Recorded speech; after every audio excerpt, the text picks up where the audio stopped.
우리가 일반적으로 가죽으로 할 수 있는 것들은 다 할 수 있다고 보면 그렇죠. 가죽의 소품부터 시작을 해서 크게는 뭐 자동차 시트 내장재 쪽까지도 커버를 할 수 있는 그런 소재라고 보시면 됩니다.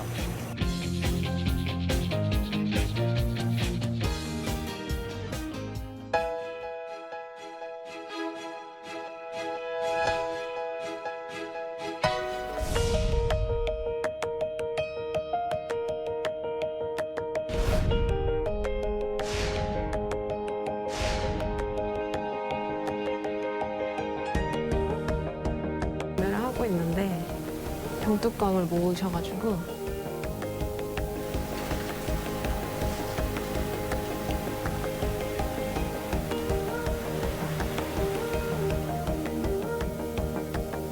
이제 이는 한지 가죽인데 선인장 가죽이랑 차이가 뭐냐면 얘는 국내에서 만들어진 소재예요. 그래서 당나무 종이를 만드는 당나무를 통해서 만든 건데 그러다 보니까 선인장 가죽은 멕시코에서 날아올 때 그 유통 경로 통해서도 또 이제 탄소 배출이 있는데 얘는 국내에서만 이동을 하기 때문에 유통 과정에서의 탄소 배출이 훨씬 적고 그리고 이 소재 역시 이제 항균성 그리고 뭐 통기성도 좋고 그리고 또 물에 젖어도 튼튼하다고 해요. 그래서 그런 부분들이 신발에 좀 적합할 것 같아서 한지 가죽을 처음 사용하게 됐는데 또 얼마 전에 보니까 한지 가죽이 그 땅에 묻었을 때 생분해 된다는 그런 생분해 적합성 테스트를 통과했다고 해요. 그래서 이제 동물 소재나 이런 것보다도 훨씬 더 이렇게 대중화되면 좋겠다라는 생각에 한지 가죽으로 한번 신발을 선인장 가죽으로는 신발을 안 만들고 한지 가죽으로 하시는 이유가 제가 선인장 가죽으로 가방 제품이나 뭐 이런 파우치, 이런 지갑 그런 것들을 많이 만들어 봤는데 선인장 가죽이 질감이 동물 가죽이랑 좀 비슷하다는 장점은 있는데 얘가 생각보다 이렇게 엄청나게 견고하진 않아요. 그래서 만져보면 이렇게 늘어나는 스트레치성도 있거든요. 이게 늘어나는 네, 이게 두께감이 좀 있는 소재인데도 불구하고 이렇게 늘어나다 보니까 신발 소재로 만들었다가는 신발이 좀 모양이 형태가 유지가 안 될 것 같다라는 생각도 들었고 또 이렇게 그 신발은 좀 튼튼해야 되는데 이게 너무 마찰을 통해서 좀 찢어지거나 이럴 가능성이 있을 것 같아서 선인장 가죽으로는 신발이 조금 적합지 않을 것 같더라고요. 그와 반면에 이제 한지 가죽은 네 조금 더 견고하고 여러 가지의 장르가 있었을 텐데 또 신발로 결정하신 이유는 또 뭐가 있어요? 근데 신발로 만들면 오히려 좀 무광인 게 더 고급스러운 느낌이 날 것 같아서 신발 제품을 생각하게 되기도 했고 또 무엇보다 신발은 친환경 소재로 만든 게 너무너무 없어서 한번 내가 해볼까라는 생각이 들었습니다.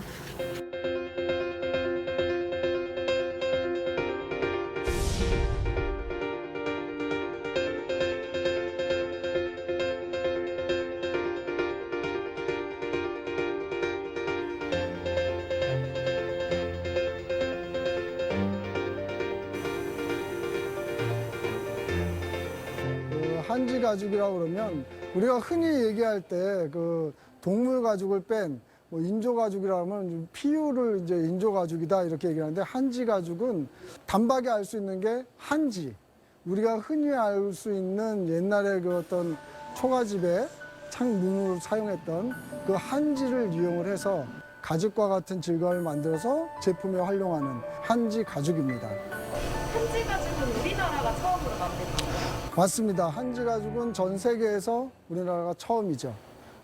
예전에는 한지라 해서 이렇게 공예 수준에 그렇게 이제 한지를 활용을 했었는데 그거를 이렇게 롤 방식으로 해서 대량 생산을 함으로 인해서 가죽과 같은 질감을 내서 이런 상업화에 바로 적용할 수 있는 가죽을 대체할 수 있는 소재를 만드는 거죠.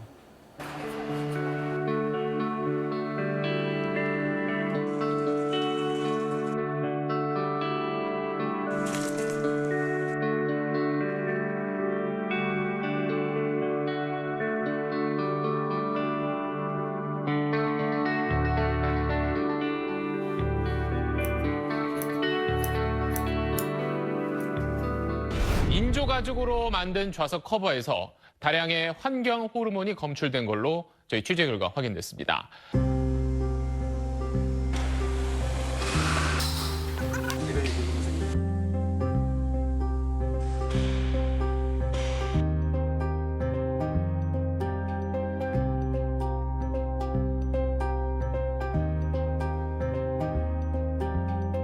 기본적으로 이 PU 인조가죽에는 이제 PU고 우리 것도 어떻게 보면 큰 의미에서는 인조가죽입니다. 분명히 한지가죽도 인조가죽이지만 일반적으로 PU는 아무리 좋은 거라 그래도 한 3년 내지 맥시멈 4년이면 못 쓰게 될 거예요. 이유는 아마 누구나가 아실 거예요.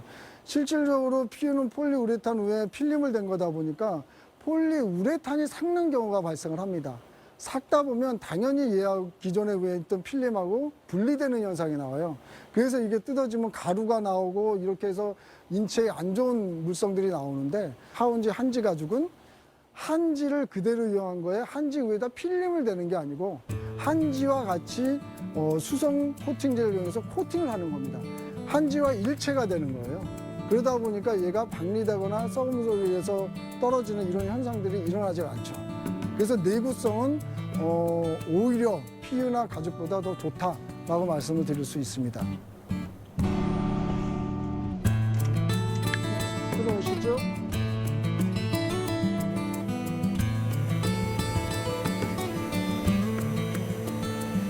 여기가 어떤 과정을 거치고 있는 거죠?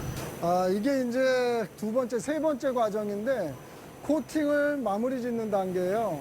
그래서 마지막 그 칼라하고 다 섞어서 마지막에 코팅 처리를 해서 요거 끝나고 나머지 또 가죽과 같은 질감을 만드는 공정이 또 하나 있는데 바로 그 전 단계, 코팅을 마무리하는 단계입니다. 처음부터 어떠한 과정을 좀 간단하게 거치나요? 처음에 이 공정이 오기 전에 한지하고 원단을 붙여야 되는 과정이 있어야 되기 때문에 한지하고 원단을 붙이는 과정을 먼저 제1차적으로 하고 그 두 번째가 그 어느 정도 숙성을 또 지나야 되고 먼저 색깔을 내야 되는 그 코팅 과정이 하나가 더 있습니다. 그거를 먼저 1차 코팅을 끝내고 이 한지 표면의 내구성을 강하게 하기 위해서 두 번째 작업이 들어가 있는 그런 코팅 과정입니다. 그래서 이 과정을 맞춰야 가죽이나 PU보다도 강한 그런 내구성을 갖춘 소재가 이루어지는 겁니다. 만져보시면 느낌 자체도 가죽과 같은 그런 질감의 느낌이 납니다. 이거는 지금 몇 미리짜리 지금 생산하는 이게 0.4mm짜리예요. 0.4mm. 예. 요게 요번에 이제 다이어리라든가 기타 뭐 요런 그 포장지라든가 기타 이런 쪽에 나가는 소재. 그리고 여기보다 이제 요 과정을 지나서 다른 이제 두께별로 하는 과정이 있는데 그 과정을 거치면 신발, 가방, 쇼파, 기타 산자 쪽이나 패션 쪽에 다 사용할 수 있는 그런 소재로 전환되는 겁니다. 우리가 일반적으로 가죽으로 할 수 있는 것들은 다 할 수 있다고 봅니다. 그렇죠. 가죽의 소품부터 시작을 해서 크게는 뭐 자동차 시트 내장재 쪽까지도 커버를 할 수 있는 그런 소재라고 보시면 됩니다.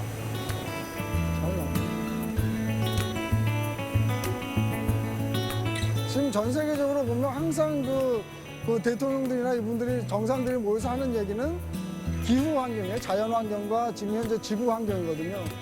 좀 더 친환경적인 제품을 만들어서 소비자들이 그걸 들고 다니고 쓰게 되면 아무래도 내가 지금 현재 살고 있는 이 지구에 어떤 환경적인 부분이나 전체적으로 도움이 되지 않겠나 그런 생각이 좀 많이 있습니다. 그래서 지금은 이제 MZ세대라 그래서 젊은 세대들은 더욱더 이런 친환경적인 소재에 대해서 많이 알려고 그러고 이걸로 만들어진 걸로 쓰려고 하는 그런 모습을 제가 지금 많이 좀 여기저기서 얘기를 듣거든요. 그런 걸 봤을 때는 되게 좀 이 소재에 대해서 제작을 시작했다라는 게 되게 좀 뿌듯한 느낌이 있습니다.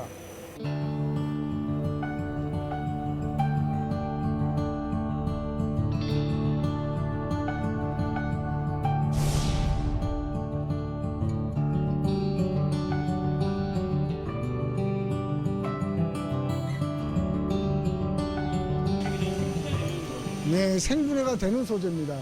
우리가 면이라든가 기타 이렇게 자연 섬유, 나무에서 나오는 원사를 가지고 만든 이런 자연 섬유를 이용해서 저희가 제품을 만들다 보니까 제품 자체가 땅에 썩는 그런 소재입니다.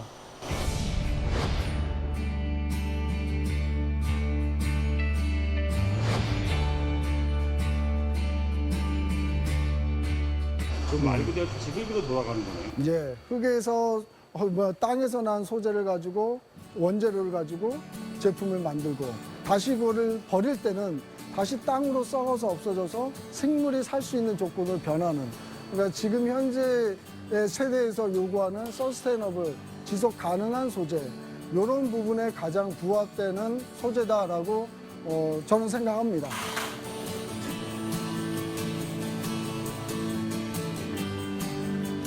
많이 나가는 컬러 중에 하나입니다. 한지 가죽도 그 동물 가죽을 완전히 대체할 수 있을까요? 제 입장에서는 완전히 대체 가능하다라고 말씀을 드릴 수 있겠습니다. 근데 또 동물 가죽을 쓰는 사람들 입장에서는 꼭 동물 가죽만의 또 매력이 있다 보니까 꼭 그걸 쓰려고 사용하려고 하시는 분도 있어요. 그렇지만 그 동물 가죽에 사용할 수 있는 그 제품군 쪽에 하운지 이 한지 가죽을 충분히 대용해서 사용이 가능하다라는 말씀은 드립니다. 그건 이제 소비자에 따라 있고 업체에서 만드는 업체 그 관계자분에 이제 달려 있겠지만 거기에 사용할 수 있는 부분은 충분히 가능합니다.